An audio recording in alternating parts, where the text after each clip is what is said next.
Right now, somewhere, a company is making a move in plain sight. The street reads the headline. Autonomy AI sees the signal. We deliver it before the market catches up. Autonomy AI. Your models, our intelligence. Request a private strategic briefing at AUTNMY.ai. David, we've all been in a situation when we're in an airport. We've been stranded. Yeah, that happens. They lose our bags. Or, you know what the worst part is? When they lose my golf clubs. That's the worst. And you decided to build a solution for this. You're building an autonomous baggage handler. Why? Are you trying to solve all my heartaches and all of the other individuals' heartaches? Why did you build it? It is one of the most frustrating things that can happen to you is you're standing at a baggage claim and your bag's not there, or the bag that you checked in doesn't look the same as when it comes out. So it's a lot of pain, and we hear a lot of stories. So just to all the listeners, if you have a great, lost, damaged, destroyed bag story, Azalea loves to hear those. So shoot me an email. Why are we building this? What are we building? We are building robots that handle bags in airports. So we want this to be a safer process for everybody. We want bags to be not missing, not destroyed, not damaged.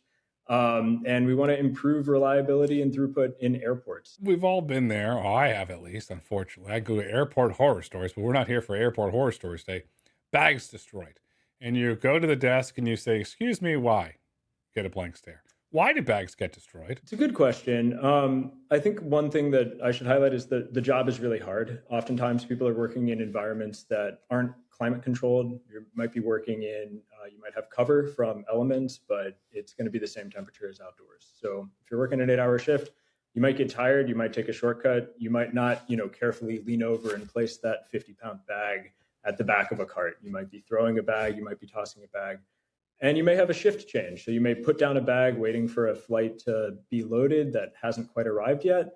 And maybe you forget to tell somebody as they come and take over your shift or come and take over what you're doing. So there's some knowledge transfer that just doesn't happen. A shocking number of bags do get lost in the US in 2023. There were over 2 million bags that got lost. So like 1 in 100 Americans, even if they didn't fly, would have had a bag lost. And it's honestly, it's about 1 per flight. So it's 7 bags in 1,000 get lost, damaged, or destroyed globally. And that averages about to 1 person on that flight is going to be standing by a baggage carousel, looking unhappy and talking to a baggage desk about something that happened wrong during their flight. The numbers that you gave are astronomical. Let's just put this in simple terms. 1 passenger on a flight has a high chance or a high probability of losing their bag. Was that the inspiration to say, oh, you know what? We're going to use autonomy and we're going to use robotics and we're going to solve this end. And I'll use the Secretary Duffy response. We're going to have happy travelers. We all want happy travelers. It's interesting. My background is as a technologist. So I've been in robotics for over a decade. I started my career at Google X. I was working on the Everyday Robots project, sort of an earlier robot in the home, robot in the office, generally capable project. I went and did a PhD. My PhD was funded by NASA. I was what's called a NASA Space Technology Research Fellow. I was working at the Jet Propulsion Lab and at Ames Research Center here in the Bay. And at Ames, I was actually working on a cargo transport project on board the ISS. So on the International Space Station, there are cargo transport problems. Bags are not getting lost, hopefully, going up to the ISS. But every time you ship up a cargo pod, you have to have astronauts use really valuable astronaut time to load and unload bags on board the ISS. And astronauts should be doing experiments, resting. There's a lot of really valuable things, and it's a very limited workforce on board the ISS. And as you ship up oxygen and water, every single time this happens, you need this pretty manually intensive process. I was working on a project that looked at how do we automate this? How do we make it more reliable? How do we save astronaut time? How do we do it safely in microgravity? I was doing all this analysis from kind of a data-driven physics side and was talking to a very good friend of mine who worked for United Airlines. And I said, hey, I'm working on this cargo project. Maybe I can learn something from you. What do you do on Earth? Are there any robots that you're using on Earth for this? And he said, oh, buddy, let me tell you, it's actually not like that at all. And he was like, look, it's a really difficult problem. We spend a lot of money on it. People get injured. Nobody's really happy with the process. If United loses a bag, or if anybody loses a bag, it's a really sharp hit on loyalty with that customer, on our reputation. It's one of the worst things that can happen from a customer experience point of view. But, let me tell you about it. And so he and I started talking about the problem, analyzing the problem a little bit. He was working on turn time optimization. And we came to realize that globally, there's a lot of money being spent on baggage handling. And it's not always the results that people want. It's not what customers want. It's not what airlines want. And it's not really what workers want. And we saw there was a really good use for advanced intelligent robots operating in bag rooms and on the tarmac. And it could improve a lot of these things together. So we founded the company at the beginning of 2024, and we've been working on it ever since. So it's been a really thrilling ride since then, and it continues to be. And I want to point out for the audience that you did graduate from Y Combinator, so congratulations on that. You said something there which is very interesting. The baggages at the airports, as we know, they're all over the map. They're inside a terminal. They're on the tarmac. Your system is autonomous, called the ARC-1. Do you envision that inside of what's called the baggage tunnel or the inside baggage area? There's some airports around the world that have outside areas for that. And then obviously we all look out the window of the plane and you see the baggage going on. Do you envision the ARC-1 system, if you want to say, vertically integrating across all the baggage opportunities at airports, or are you only focused on a specific niche within the baggage? That's a great question. So we want to tackle basically every place that a bag gets touched. And you bring up this indoor-outdoor distinction, which I think is exactly the right way to look at it. ARC-1 is operating inside of bag rooms. We're looking at loading and unloading those carts that you would see, getting unloaded beside your plane.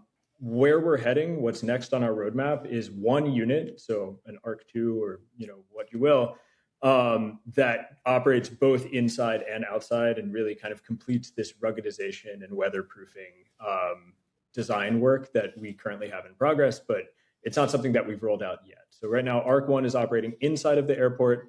Long-term for Azalea, we actually want to touch every part of the bag. So one of the most non-ergonomic jobs that you can have working for an airline is as a ramp agent inside of a cargo hold of a 737. You're bent over all the way. You can't stand up. And you have to throw bags all the way down to the other end. There's a few ergonomic affordances here, but it's hot in there. That plane just landed. It smells like jet fuel. And these bags are heavy. A lot of people pack them right up to the limit. So we want to get there eventually. It's a different kind of morphology that works inside of a plane versus outside. But yeah, we want to touch every part of the baggage process. This is getting fascinating. Then do you envision, say, let's call it a family of ARC robots, especially designed for each task? Because if you're inside of the belly of a 737, obviously you have the height restrictions, you have the maneuverability restrictions. It just seems to me, as not as a roboticist, that you're going to need a different form factor versus on tarmac or off tarmac. I think that's exactly it's exactly the right point. We want to be as flexible as possible. We don't want to have, a different robot for every airport, for instance, because it just has a lot of frictional costs, right? But we see it more of an in-plane, out-of-plane distinction. So for everything that happens outside of a plane, so whether it's in the bag room, next to a plane on the tarmac, you could be operating in the rain, you could be operating in sunlight, you could be operating in snow, or indoors. That would be one robot. We have a different solution planned for inside the plane. So you have the solutions, you have the roadmap, and today the ARC-1 is built and it's live and it's autonomous. And the thing I want to highlight for the audience, it's mobile. You didn't build a thing and you got to put 4 bolts or 6 bolts to hold it into the ground. You made it mobile. Walk us through it. How does it autonomously know where to go? What bag does it know how to pick up? And most importantly, the curiosity hat. Bags come in different shapes and sizes. How did you design a robot that can pick up all different shapes and sizes and materials? This is a really good question. So, and I think it all centralizes on things that we've learned talking to customers, understanding the problem really deeply. You said 4 bolts in the floor of an airport. I don't know if anybody in the audience today has ever tried to get something screwed into the floor of an airport. But that's a tough process, and there's a lot of stakeholders that get involved when you do something like that. And one of the key things that you can do is just be as flexible as possible. So one of the core tenets of our design philosophy at Azalea is we want to be as brownfield as possible. So brownfield in contrast to greenfield. Greenfield is you're building a new airport. Brownfield is, hey, I'm installing in an airport that's been operating somewhat successfully for 20, 30, 50 years. How do we take the existing infrastructure there that was rolled out with big fanfare and a lot of capital expense back in the day? how do we make that go further and keep our operations going, maybe even grow our operations with that existing infrastructure?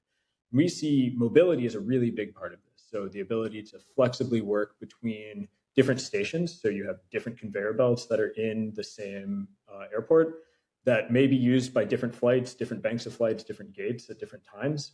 So if you can move your robot between different conveyor belts at different times, then that means that customers can go farther with the same resources. And so this is something we're really interested in. In terms of how we move around, a lot of this technology is very translational from self-driving. So mapping our environments, choosing places to go, optimal wayfinding, and the most important thing here is safety.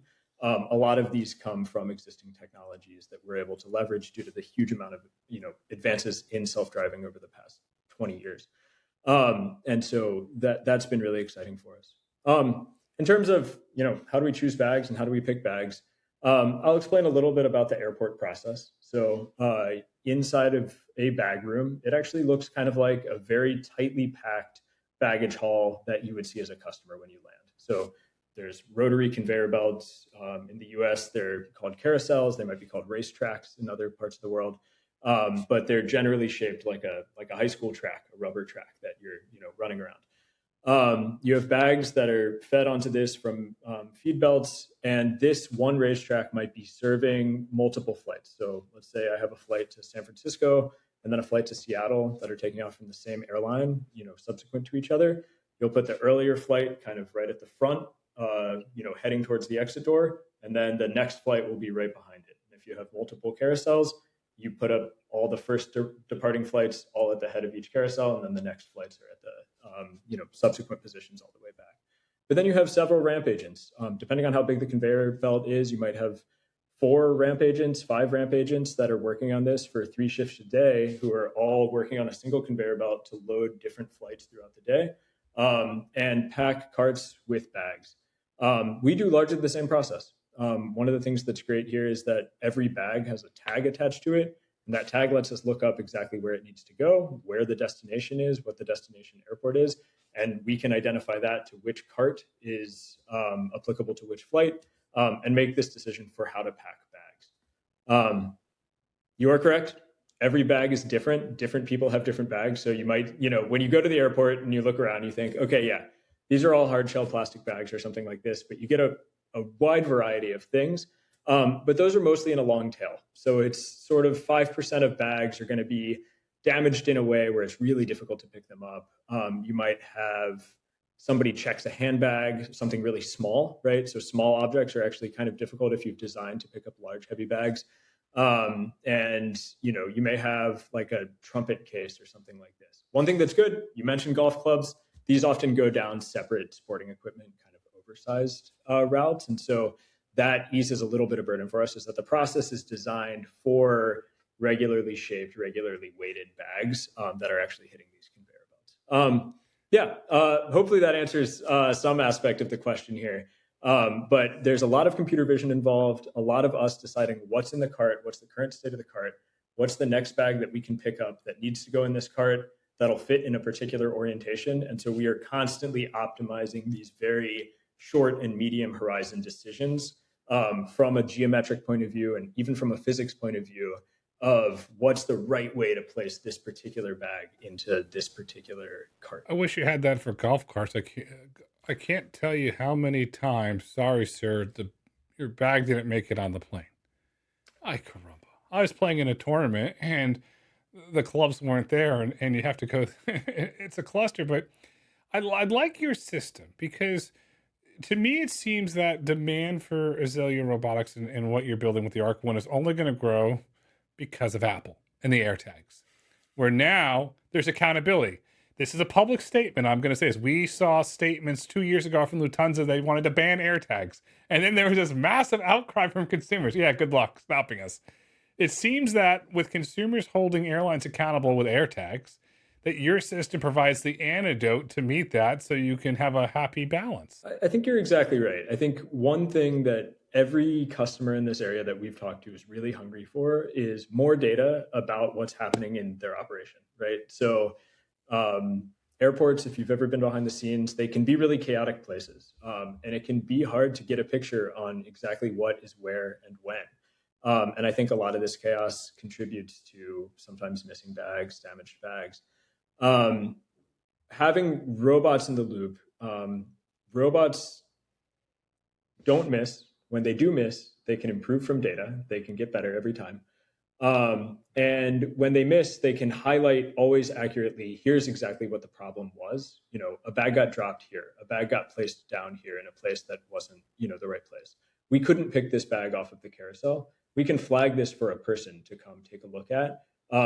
And you really get not just, hey, your nominal case gets better, but also your exceptional cases get flagged appropriately at the right times.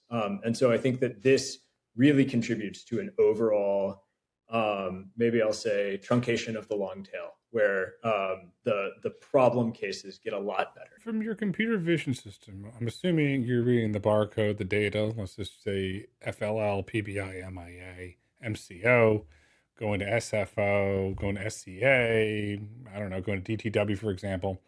And then are you also gathering data on the baggage size? Okay, this is 24 inches, 32 inches, 50 inches. Are you gathering that type of data as well with the dimensions? That's right. I mean, from a gathering point of view, really it's the information that we need to make a decision, right? So is this bag going to fit into this slot in this layer of this cart that we're loading right now, right?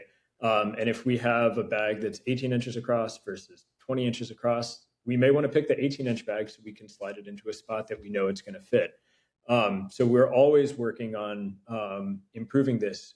Over and above this, I mean, we make decisions based on material type. We make decisions based on how bags that look like this are traditionally loaded. So if it looks like a hiking backpack, you might expect a certain weight center. So you may want to pick it up right over the center of mass, which may not be right in the middle of the bag, right? So there's a lot of data here that's actually very interesting that enables us to improve our pick rates, our placement rates, our cart packing rates, our cart packing density, all of these kinds of things. So it's not just where the bag is going, but a lot of other information about the bag.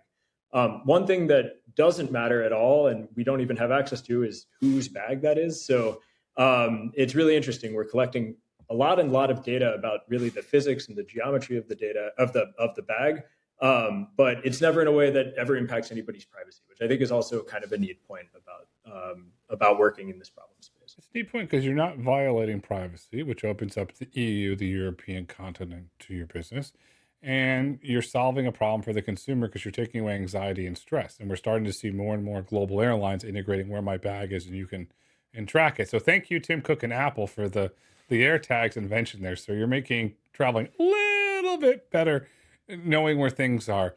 I'm curious from a cart perspective, from a density, since your system, using your computer vision, are you able to, from a density perspective, put more bags on that cart than a traditional human that just, I'm not saying this to be derogatory, just loads the bag up in there. Okay, next, loads the bag up. Next, where your system has a good understanding of density? It's an interesting question. I think that in terms of an actual bag cart, we're going to be about at parity. So we may load it faster, we may load it more reliably, but people are pretty good at finding every nook and cranny to put things into a cart.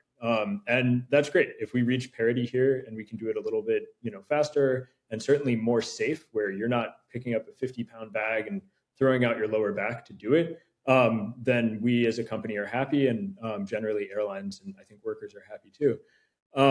The thing where we can really impact this is on wide body planes. So if you're flying in a plane with 2 aisles, your bag doesn't get loaded onto a cart and then bulk loaded onto the plane. Instead, it gets loaded into something called a unit load device. In the industry, it's called a ULD.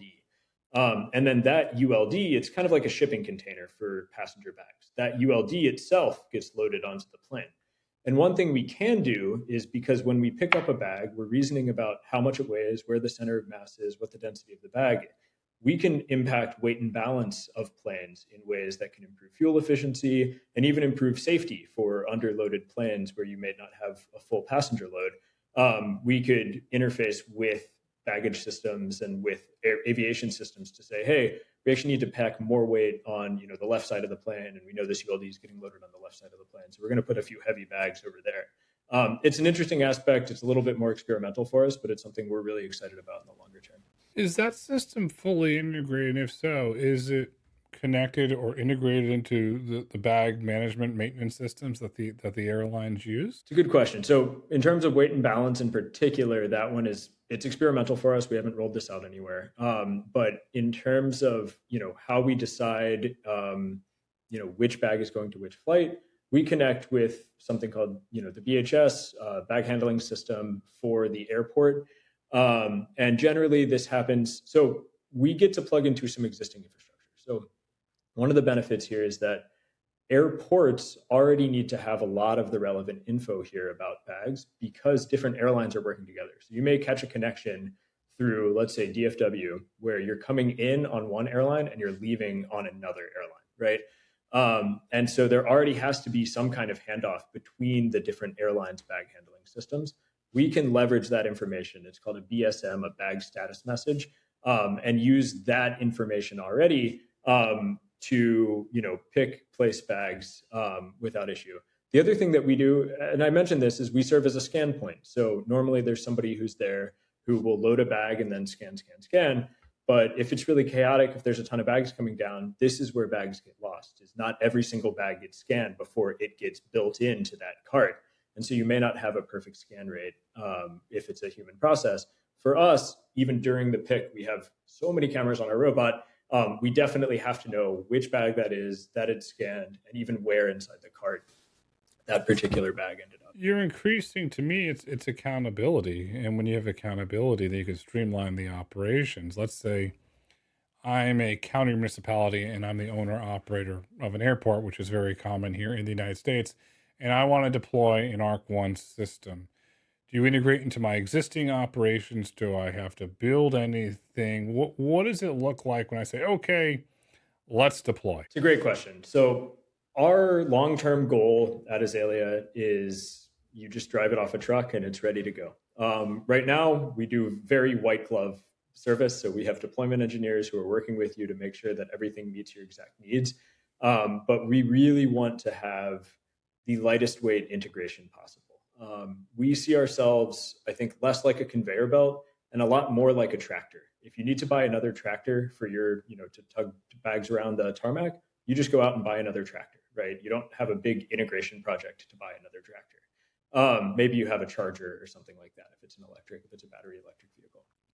That's where we want to slot in as Azalea Robotics. You connect us, bag status message. Excuse me. Bag status message is internationally standardized. And excuse me. From a physical infrastructure point of view, we really don't need anything. And this is, I think it ties into the thing that I mentioned earlier and that you mentioned earlier about ARC-1 being a mobile unit. And so I think mobility gives us a lot of benefits, not just for flexibility, but also for integrability and for decreasing friction during these really important initial interactions where you want to try out a new technology. It's high risk from your side. You're betting on new people and a new vendor, right? We understand that that is a complicated process often. And so one of the easiest ways to do this is not have the very first thing that we do be modify your floors and modify your permanent infrastructure. That's a very good thing because as you and I talked offline, there is a lot of complications to modifying anything in an airport, and there's a lot of regulations. And then if you're on tarmac, it's FAA, and there's all sorts of regulatory, not to mention political things that you have to go through. So hypothetically, I'm the airport.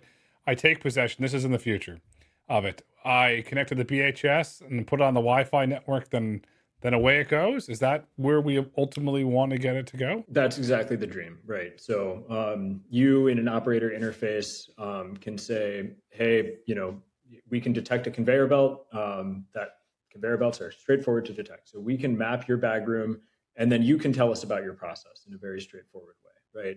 Hey, this cart, these 3 carts are going to have a barcode on them, or they're going to have some marker that tells you which flight they're going to go to. There's some computer system that assigns carts to be moved around.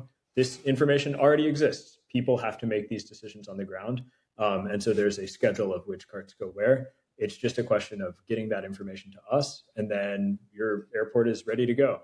You can have a fleet, a scalable fleet of Azalea robots that are moving bags for you and taking over your operations without a really capital intensive retrofit, redesign, anything like this to your existing infrastructure. So then in simple terms, let's say conveyor belt A, okay, job's done. We got a plane coming in. Let's go to conveyor belt C. Oh, now let's go to B. And then it just kind of basically goes to where the bag handling software tells it to go. I think that's the long-term vision of exactly what we're doing. One thing that's interesting is a lot of airports currently are designed for the capacity that they're at. And so I think that the idea that we're going to be bopping around between different carousels is unlikely for a lot of airports, right, that are already kind of overstretched beyond capacity. I think it'd be more likely that we have 5 Azalea robots working all together coming off of a single belt and loading different flights.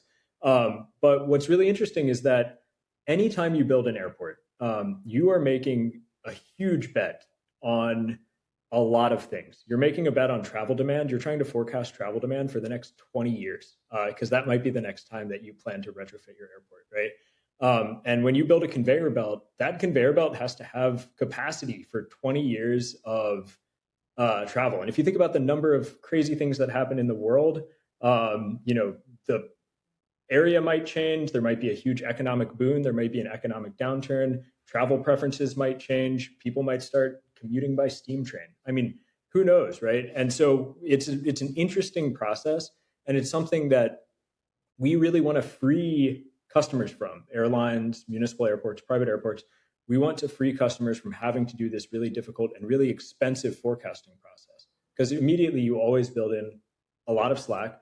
You start underserving and then hope that you grow into it. But there's a lot of cases around the US where an anchor tenant airline leaves, and then you have 2 empty terminals that are just sitting there slack, right? And so you have a bunch of extra capacity. The airline doesn't exist anymore, but US Air stepped out of Pittsburgh, and it really changed. They had 2 empty terminals there for a very long time. And so there's a lot of view now in the aviation world of, I might need to be flexible in the upside. I might need to be flexible in the downside. How can I do this? And by having more flexible infrastructure that's more integrable into your airport, you can right size your robotics fleet as you need. And then your fixed infrastructure costs, stay much cheaper. You bring up a very valid point around the Pittsburgh airport. And I was watching CNBC this morning. Ed Bastian did an interview with CNBC, and he wouldn't comment on what airline it would be. But he said that he fully expects that there'll be airline consolidation based on the rising fuel cost. And when we have airline consolidation, unfortunately, the airport could be a casualty of that, just like you just elegantly described there with Pittsburgh. So then you give them flexibility from a robotic standpoint, but how does the business model work? Are they leasing them from you for certain periods of time? Are they buying them? Or how does that model work where you're able to give the airport owner operator that flexibility? This is one of the really interesting aspects of running a business that serves global customers. Is the answer to this a little bit is that it depends.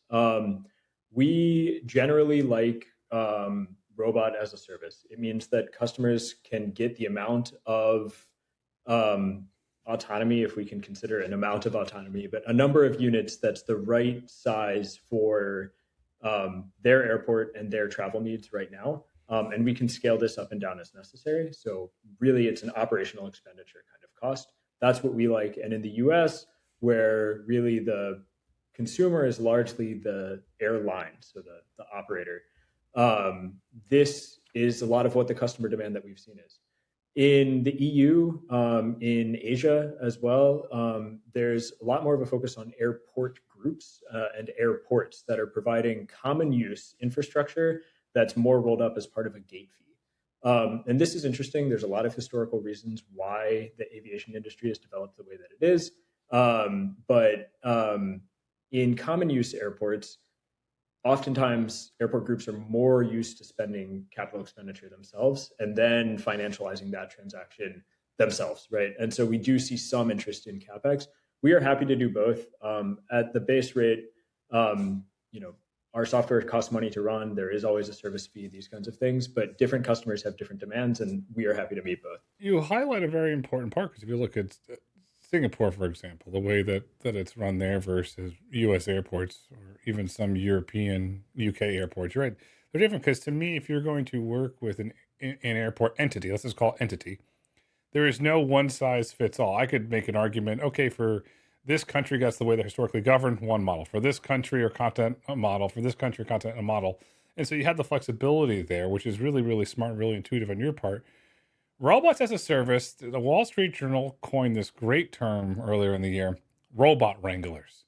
Does your robot as a service, I have to credit the Wall Street Journal for that, do you have to have a robot wrangler to go with it? I love the term. It's something that we think is really important. So I mentioned flexibility, I mentioned integrability, and we brought up this idea of these tail case bags, right? So somebody's going to check a really small bag or a really oddly shaped bag where no matter what you design, it's going to be tough to pick up from a robot. There's always going to be exceptional cases in any automation project. We expect this, and I think at Azalea, we lean into it. And so a lot of what we're doing is about saying, hey, how does a robot operator, a robot wrangler, how do they interact with the robot? What does that process look like? Do you have to, if it's like a factory, right, you have to hit an e-stop on a big yellow safety cage, open a door, the whole work cell stops, the whole conveyor belt grinds to a halt, and then you go in and then you pick up a handbag and then you put it in the cart and then restart the cell. That's really not what we're after here. I think that that's a really high friction interaction. And I think that should give people pause if that's the design, right? We're designing to be cage free, right? So we use area scanners. We are very aware of who's around us, what the safety considerations are. And we have a lot of sensors for, are we making contact with the world? Are we being completely safe in all cases? But what this means is a robot wrangler, that job may literally be, hey, I'm going to guide the robot in, or hey, I'm going to grab the robot and move it out of the way so I can pick up this object. Or, hey, I'm going to use this interface. So we have an interface currently where any operator can immediately stop the autonomous operation of a robot, take control of the robot, tell it to go to a particular position, even take direct control and directly tell it exactly what to do through teleoperation. And so this is something that we see as an integral part of the future.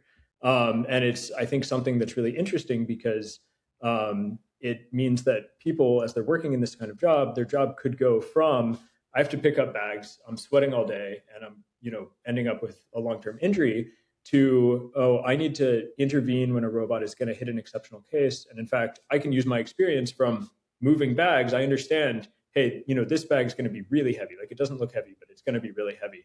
And it's something that I think is kind of an interesting aspect to what we're doing. That's a really great way to look at it. I think it's a really important way to look at it, because the baggage handler could, for all practical purposes, train the robot and teach it things that it didn't know, so it wouldn't happen again. And that individual becomes the edge case supervisor, is one way to kind of look at it. I think that's definitely the direction that we want to move, right? It's more, it's less about building a factory, and it's more about assisting and enabling people to do their jobs more safely, more effectively, and yield better results for passengers. I mean, you don't want to have your bag lost.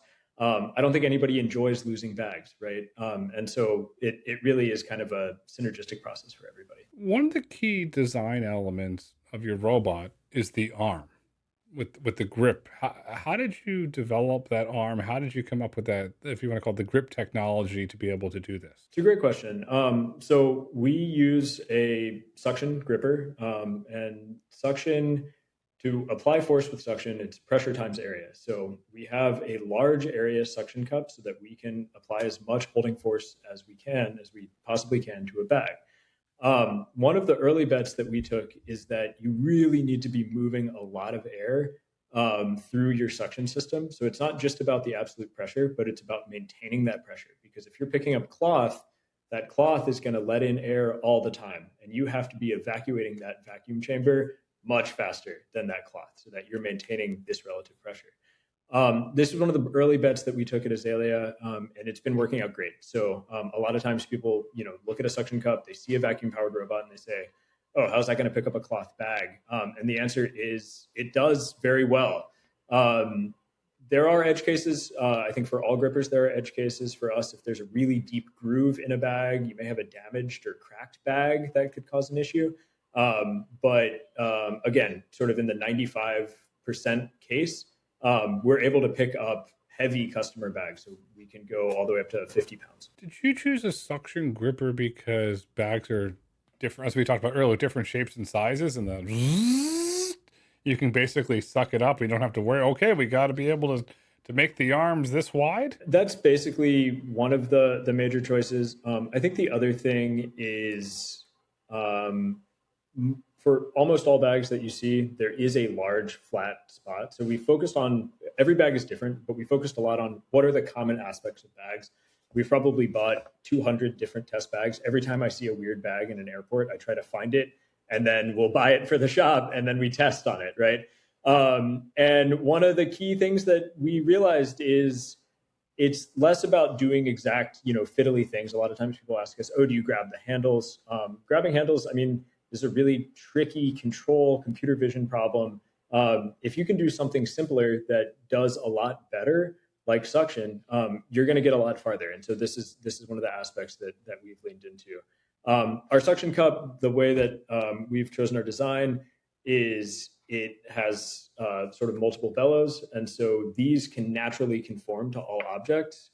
That's not a completely unique take within the industry, but we've tested probably 40, 50 different designs of suction cups. And so we have a really good idea of how to pick up different pieces of luggage with vacuum suction on a robot arm. So it's a very data-driven process. It's a very empirical process, but we're very happy with where we've ended up. And we're always working on new ideas and new designs to kind of get rid of edge cases, decrease our power usage, make our system more reliable and more robust.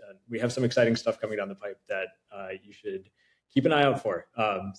Yeah. I'm excited to see it. So I'm curious, from a suction, is that fully autonomous in terms of how much pressure? Is it the system knows based on the weight of how much pressure it needs to apply? That's basically exactly right. The way that we've designed our system, it has a lot of natural compliance to it. So you can basically apply max suction and you won't damage something, but you also won't drop it. We're always monitoring in that vacuum chamber. We are continually monitoring the exact amount of pressure that we're applying. We have different control strategies for how we deal with this. But that is completely autonomous in terms of how we apply force to any object under manipulation. What, if any, impact does that have on battery life when the Arc One is out in the field moving bags? Yeah. When you use that suction, does that have any impact on the battery life? It does, yeah. So these vacuum blowers are, when you're moving a lot of air, you are spending a lot of energy to move that air. And so this cuts our battery life down below where we want it to be. Right now, we're sitting at, our latest design is around 6 hours, but we want to move this up higher. We're working on a few things like hot swappable batteries. So you can just pop a battery out and pop a new battery back in and get back to work.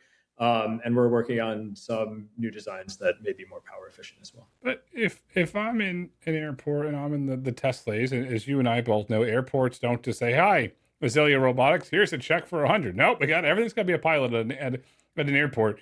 The 6 hours gives me a very clear path from a pilot perspective. If you can give me a roadmap of how you increase it, or worst case, I could run 4 and I could run 24 hours. But we all know that most airports, do not run 24 hours. They close for periods of time. So you can probably run 3 at, say, Atlanta, Hartfield, Jackson, because of the hours it's closed, fully charged and put it back into operation per baggage slot. That's airports. To me, the technology that you and the team built at Azalea is scalable beyond airports. Where else could this technology be deployed? That's a great question, and it's something that we think about all the time. I think that there are some pretty clear translational aspects to the broader logistics market, right? So a cardboard box is a simpler thing to manipulate than somebody's random duffel bag that might have a bowling ball in it. We are very interested in looking towards this market. I think practically speaking, there's a lot of people who are operating in that market, and we saw a clear ability for ourselves to differentiate by working in deformable objects. So my PhD is in deformable object manipulation.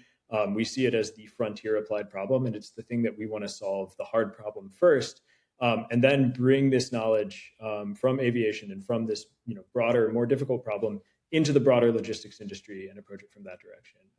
Another industry that deals with a lot of deformable objects that are semi-structured is agriculture. So, sacks of produce, sacks of grain, these kinds of things are sometimes manipulated by robots, but often in very controlled settings. We want to basically expand what controlled settings means to kind of a more chaotic, more unstructured, easier to integrate. A farmer could get an Azalea robot at their facility without building an entire factory on their land. We're bullish on ag autonomy here. We continue to cover ag autonomy, and I think it's a growing market that does not have enough individuals involved with it. Danny Bernstein, what he's doing with Reservoir, inviting companies to build and deploy on real active farms, is a really great step. Danny, really great job on that. David, you're solving hard problems. You're building the future. What is the future of Azalea Robotics? I think Azalea needs to have many robots in every airport in the world. So I think that as the world economy develops, for a lot of places, aviation is still aspirational, but it will become commonplace, I think, worldwide, where people can take trips that they want to take. They may want to leave the country for the first time. We want to be a part of that journey worldwide for everybody. And we see the future of travel as bright. Statistically, it is also bright. And we believe that there's going to be a lot more travel.